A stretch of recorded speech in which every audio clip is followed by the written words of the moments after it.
क्योंकि घरोंडा की जनता उनसे बहुत प्यार करती है। कारण सिर्फ वो प्यार है जो उन्हें यहाँ रोके हुए है। तो उस प्यार के बीच में मैं कैसे आ सकती हूँ। हम सब ने थाली में परोसकर अपने बच्चों का भविष्य दे दिया था और कहा जो मन में आता है कर लीजिए। हम कुछ नहीं कहेंगे, हम कह भी नहीं सकते थे। कहा तो भी आवाज को सुना नहीं गया। क्या आपको कभी नहीं लगा कि जब दूसरी तरफ से मंदिर मस्जिद की बातें होती हैं, मंदिर निर्माण की बातें होती हैं, तो आप लोग भी इस तरह का कुछ करें? मुझे ईमानदारी अगर निभानी है, चुनाव आने पर तो अपने बच्चों के साथ निभानी है, लेकिन हम तो ईमानदारी पार्टियों के साथ और समाज के साथ निभाते हैं। क्या चुनाव का मतलब यही है क्या? एमएलए का चुनाव है तो एमएलए चुनना चाहिए ना, पार्टी और समाज तो नहीं। अक्सर देखा जाता है बहुत से लोग जो हैं, इतना लंबा अगर संघर्ष जीवन में आ जाए राजनीतिक तौर पर, दल बदल लेते हैं सत्ता सुख की प्राप्ति के लिए, लेकिन राठौर जी काफ़ी लंबे समय से एक ही दल के साथ खड़े हैं। क्या कभी इस विषय में चर्चा हुई कि दल बदल लिया जाए? आप मुझे सुन रहे हैं तो ये तो सुनिश्चित है कि उन 10 सालों में उन्होंने अपनी जिम्मेदारी को ठीक से नहीं निभाया। अगर निभाया होता तो आप मुझे न सुन रहे होते। भगवान भी ये कहता है कि राजनीति ना करे मेरे साथ, वरना मैं उसका जवाब दे सकता हूँ। वो आपने अयोध्या में देख ही लिया। दूसरा वो है उम्मीदवार जो 20 साल से आप लोगों के बीच में है, जो बना नहीं आज तक एमएलए एमपी, लेकिन घरोंडा में काम वो किए जो एमएलए एमपी भी न कर पाए। हर एक भाई का साथ दिया, जो भाई उन तक पहुंचा। न ये देखा कि वो किस पार्टी से है, न ये देखा कि वो किस जात बिरादरी से है, न ये देखा कि वो सुबह आया है, शाम को आया है या रात को आया है। जो भाई जिस समय उन तक पहुंचा उसके लिए ढाल बनकर खड़े हो गए। जितना कर सकते थे उससे भी बढ़कर उसके लिए किया। एमएलए एमपी नहीं थे, फिर भी किया। चौथी बार आप मैदान में हैं और टक्कर जो है वो काफ़ी कांटे की लग रही है। कहीं पॉइंट भर भी कुछ ना कुछ कहीं डर रहता है। तो इतना कर लें अपनी बार माताएं, मेरी बहनें, कि सुबह जब वोट डालने जाएं उससे पहले अपने घर के मंदिर में दिया जलाएं और बच्चों से नजरें मिलाकर ये कहें कि अब की बार का वोट मैं तेरे नाम पर डालने जा रही हूँ।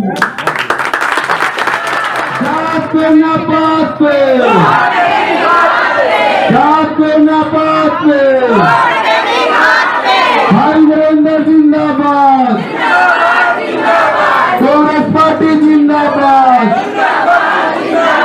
कांग्रेस पार्टी, वीरेंद्र राठौर, कांग्रेस पार्टी जिंदाबाद, भाई वीरेंद्र जिंदाबाद, नीतू राठौर जिंदाबाद, नीतू राठौर जिंदाबाद, हमारे भाई वीरेंद्र राठौर जिंदाबाद, कांग्रेस पार्टी जिंदाबाद। नीतू राठौर जी का वार्ड नंबर 3 में पहुंचने पर बहुत बहुत स्वागत, अभिनंदन।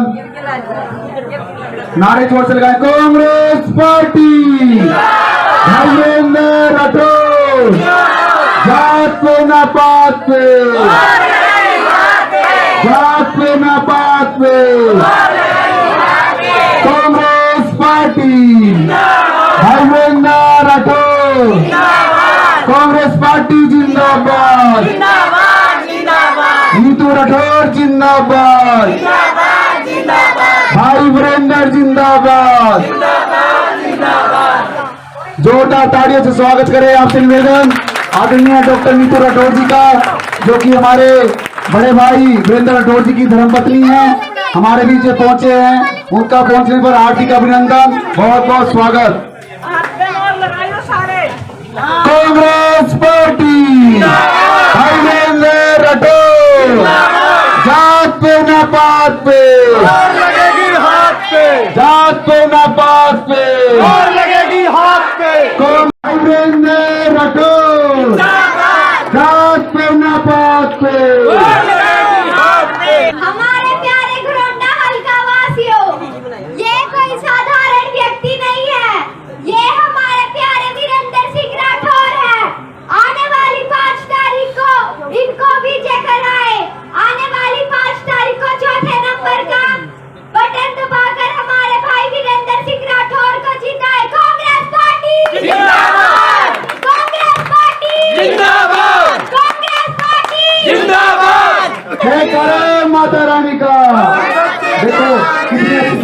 दिया है हमारी बहन ने। नवरात्रि का दिन है, पहला कांग्रेस पार्टी, भाई वीरेंद्र राठौर। यहाँ उपस्थित पूरी महिलाओं की तरफ से आपका तहे दिल से स्वागत है। आपको एक बात बताना चाहूंगी, पहले आपके इंतजार में सारी महिलाएं थोड़ा सा ऐसे हो गई थी, मायूस हो गई थी, लेकिन जैसे ही आपका खिलता हुआ चेहरा देखा, इनके अंदर भी जोश आ गया। भाई वीरेंद्र राठौर जिंदाबाद, डॉक्टर नीतू राठौर जिंदाबाद। और आप देख सकते हैं कि इनका वोट और सपोर्ट कहाँ जा सकते हैं।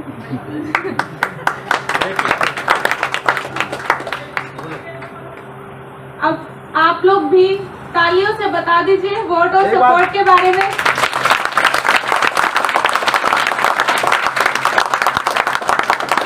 फिर से मैम आपका तहे दिल से स्वागत है। भगवान करे आज आप उम्मीदवार के तौर पर आए हैं, कल को हम एमएलए की बात के तौर पर आपको मिले। Thank you. सबसे पहले मैं यहाँ आए हुए अपने बुजुर्गों को, माताओं को, बहनों को, अपने भाइयों को और साथ के साथ अपने छोटे छोटे से बच्चों को जिनमें ज़्यादा जोश दिख रहा है, हाथ जोड़कर प्रणाम करना चाहूँगी, राम राम करना चाहूँगी।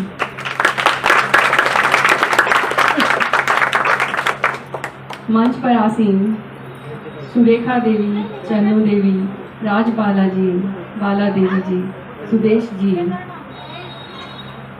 मंच पर आसीन तो नहीं बट मंच के साथ खड़े हुए डॉक्टर महिपाल जी, राजकुमार जी, राम मेहर संधू जी, हरीश जी, परवीन जी, प्रदीप जी, आप सबका मैं यहाँ धन्यवाद करती हूँ कि आप लोगों ने मुझे मौका दिया। भाई वीरेंद्र राठौर जिंदाबाद, कांग्रेस पार्टी जिंदाबाद, कांग्रेस पार्टी जिंदाबाद। जी, राम अंकल जी तो है ही है। देखिए, यहाँ से मैं सिर्फ धन्यवाद ही कर सकती हूँ। यहाँ से वोट की अपील तो आप लोग कर ही चुके हैं, ज़रूरत ही नहीं है कि वोट की अपील करूँ। बस इतना जरूर कहूँगी कि साथ चाहिए आप लोगों का, और साथ भी वोटों तक नहीं, उसके बाद तक का चाहिए। क्या बाद में भी साथ रहेंगे मेरे? पहले अब ये देंगे साथ, फिर आपने इनका साथ देना है। देखिए जी, मैं तो पहले भी और बाद में दोनों बार आपका साथ मांग रही हूँ। कांग्रेस पार्टी जिंदाबाद, कांग्रेस पार्टी जिंदाबाद, भाई वीरेंद्र सिंह राठौर जिंदाबाद, जात पर न पात पर।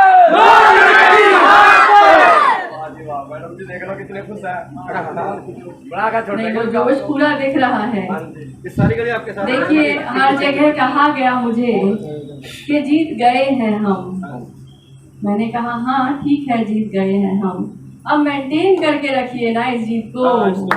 5 अक्टूबर तक हर एक वोट डल जाए और 8 अक्टूबर को यहीं से हम फिर से जयकारा लगाएं, बोलो साचे दरबार की।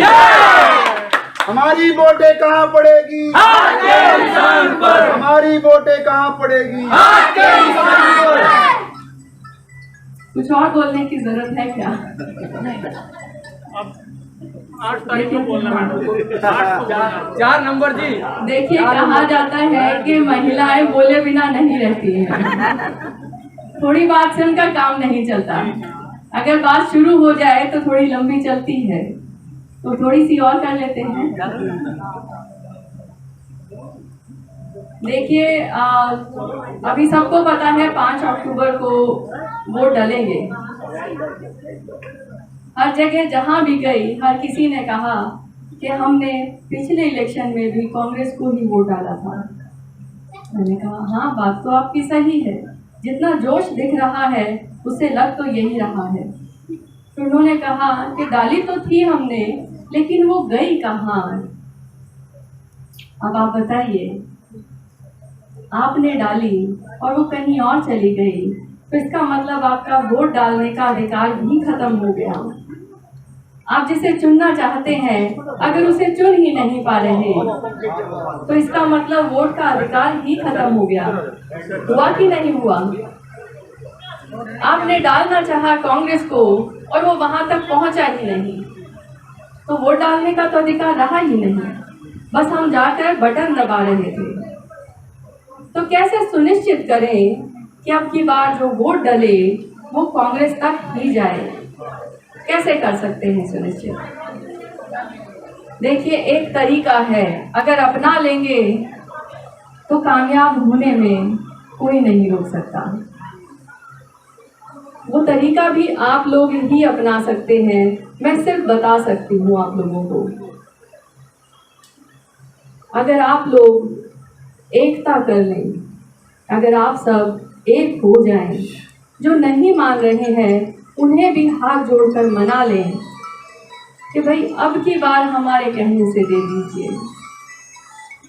अगर ये एकता हमने कर ली तो यकीन दिलाती हूँ मशीन की गड़बड़ी को भी आप ठीक कर पाएंगे। मान लीजिए यहाँ से 500 वोटें हैं और सारी की सारी कांग्रेस को गई है। अगर गड़बड़ी होगी तो 100 में हो जाएगी, 200 में हो सकती है, फिर भी 300 तो बच जाएंगे ना, तो जीत जाएंगे। लेकिन एका करना पड़ेगा। फिर कहूँगी, कहना आसान है, करना बहुत मुश्किल है। कह देना कि हमने यहाँ से बना दिया है, वो कर पाना इतना आसान नहीं है। नामुमकिन नहीं है, लेकिन इतना आसान नहीं है। आसान कर सकते हैं अगर हम सब एकता कर लें तो, अगर एक हो जाएं तो।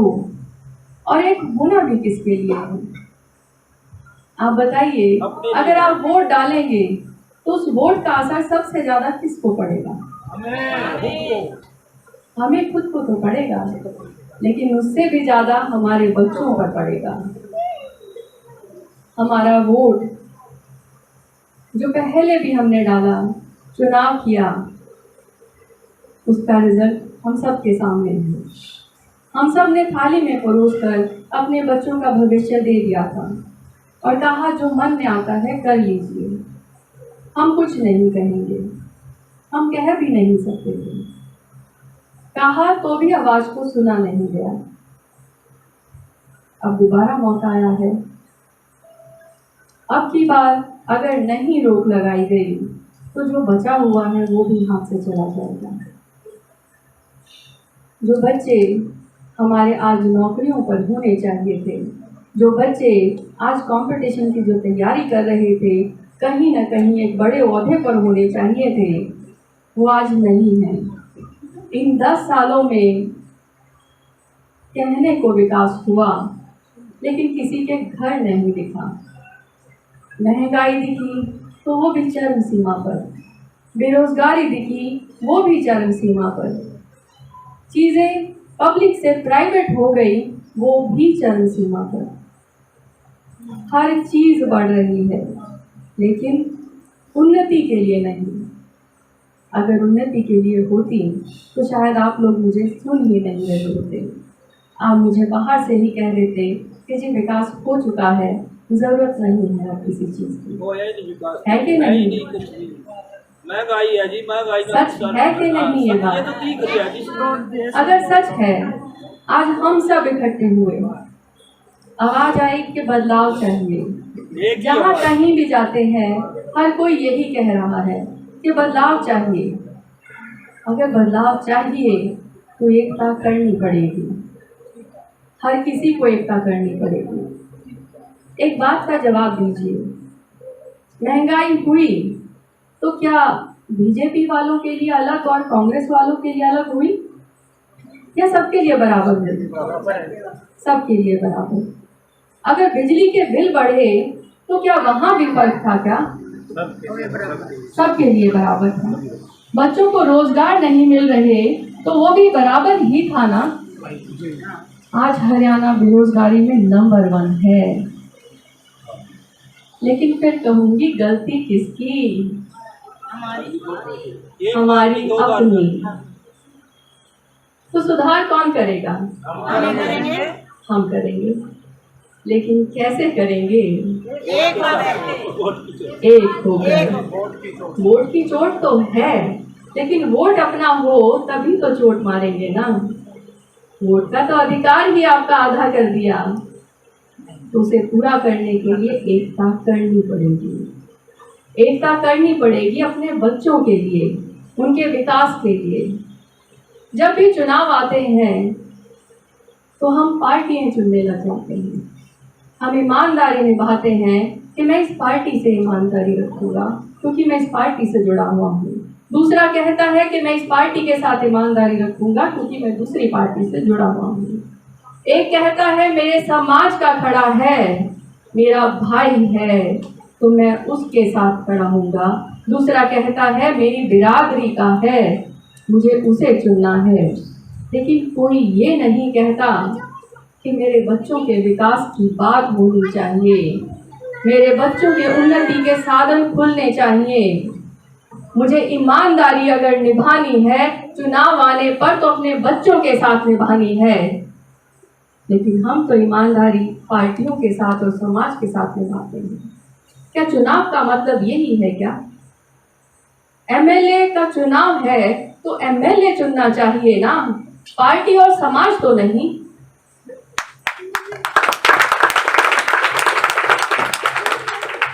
दो उम्मीदवार हैं आप लोगों के सामने। एक वो उम्मीदवार जिसको आप 10 साल से परख रहे हैं, आजमा रहे हैं, आप लोगों के बीच में रहे वो 10 साल तक। आप मुझे सुन रहे हैं तो ये तो सुनिश्चित है कि उन 10 सालों में उन्होंने अपनी जिम्मेदारी को ठीक से नहीं निभाया। अगर निभाया होता तो आप मुझे न सुन रहे होते। दूसरा वो है उम्मीदवार जो 20 साल से आप लोगों के बीच में है, जो बना नहीं आज तक एमएलए एमपी, लेकिन घरोंडा में काम वो किए जो एमएलए एमपी भी न कर पाए। हर एक भाई का साथ दिया, जो भाई उन तक पहुंचा। न ये देखा कि वो किस पार्टी से है, न ये देखा कि वो किस जात बिरादरी से है, न ये देखा कि वो सुबह आया है, शाम को आया है या रात को आया है। जो भाई जिस समय उन तक पहुंचा उसके लिए ढाल बनकर खड़े हो गए। जितना कर सकते थे उससे भी बढ़कर उसके लिए किया। एमएलए एमपी नहीं थे, फिर भी किया। तो बताइए चुनाव किसका करना चाहिए? दो उम्मीदवारों में कौन सा उम्मीदवार चुनना चाहिए? भाई वीरेंद्र सिंह राठौर। आवाज तेज होनी चाहिए, भाई वीरेंद्र सिंह राठौर। आवाज माताओं की भी आनी चाहिए। भाई वीरेंद्र सिंह राठौर जिंदाबाद। भाई वीरेंद्र सिंह राठौर जिंदाबाद। जीत गया आपकी बार।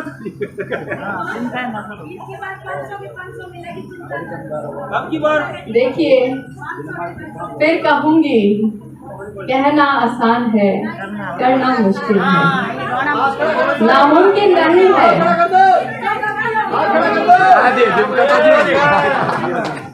तो आसान कर लें क्या आपकी बात? पक्का? तो ईमानदारी किसके साथ निभाए, अपने बच्चों के साथ या पार्टियों के साथ? तो अब की बार वोट किसको डालेंगे? अपने बच्चों को डालेंगे। तो इतना कर लें अब की बार माताएं, मेरी बहनें, कि सुबह जब वोट डालने जाएं उससे पहले अपने घर के मंदिर में दिया जलाएं और बच्चों से नजरें मिलाकर ये कहें कि अब की बार का वोट मैं तेरे नाम पर डालने जा रही हूँ। कांग्रेस पार्टी जिंदाबाद। वीरेंद्र सिंह राठौर जिंदाबाद। वीरेंद्र सिंह राठौर जिंदाबाद। राहुल गांधी जिंदाबाद। वंदे मातरम। वंदे मातरम। भारत माता की जय। भारत माता की जय। कर पाएंगे क्या ऐसा? कर पाएंगे? पक्की बात है। बना लेंगे क्या बाकी सबको भी? ऐसे कैसे ना मानेंगे? आप बोल रहे हैं। नहीं, यहाँ जो बैठे हैं वो तो मान गए, जो नहीं बैठे हैं उनको मनाना है और मनाना पड़ेगा। मजबूरी है अब की बार, सबको मनाना पड़ेगा। 2 या 3 दिन रह गए हैं 5 अक्टूबर को वो दिन आ जाएगा जिसके लिए तैयारी की है आप लोगों ने। स्पीच सुन के हमें ये पता चला कि हमारे जब नेता इतने सशक्त हैं तो हम भी कर सकते हैं, और हमारे नेता आप जैसे ही होने चाहिए। आपके स्पीच से हमें पता चला कि महिला सशक्तिकरण के लिए हमारा नेता आप ही जैसा होना चाहिए, कोई और नहीं चलेगा तो सिर्फ नीतू मैम जैसा ही चलेगा। और आप हमारे बीच में आए हो, अपना इतना कीमती वक्त दिया है आपने, तो हमारा वोट भी आप ही के पास जाएगा।